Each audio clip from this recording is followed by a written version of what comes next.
Madagascar, the island of beauty, biodiversity, and peace, now stands at the edge of history. Just days ago, its president vanished from the capital, fleeing the country under the cover of night.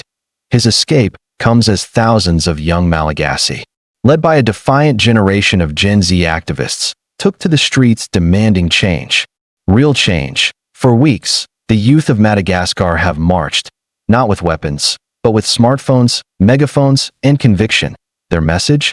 Enough. Enough of corruption, enough of joblessness, and enough of leaders living in palaces while millions live without power or water. It started as a small student protest in the University of Antananarivo, but within hours, it became a nationwide movement, spreading through TikTok, Telegram, and X, formerly Twitter, faster than the government could react. In a nation where 70% of the population is under 30.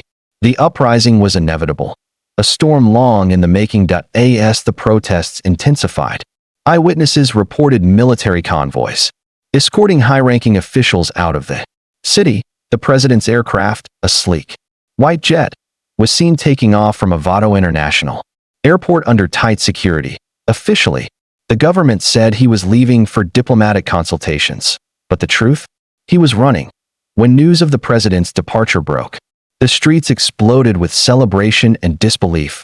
For many, it felt like liberation. For others, a terrifying power vacuum. We are not afraid anymore. This country belongs to the youth, not to the corrupt elite. The crowd roared, echoing a sentiment felt across Africa, a generational shift where young citizens are no longer asking for permission to be heard. From Dakar to Nairobi, a new wave of activism is reshaping African politics, and Madagascar has just become the latest epicenter. The Gen Z generation, digital natives raised on information, memes, and accountability, are demanding governments that listen, not lecture. For years, these young voices were told to wait. Wait for jobs that never came. Wait for reforms that never arrived. But now, they've stopped waiting.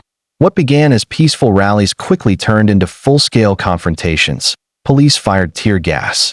Protesters responded with stones and slogans. Entire districts of Antananarivo became battlegrounds between a government clinging to power and a generation demanding justice. As international media scrambled to make sense of the chaos, one fact stood out.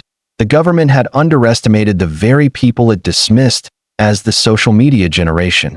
But in 2025, social media isn't just communication. It's organization, mobilization, and revolution. Gen Z activists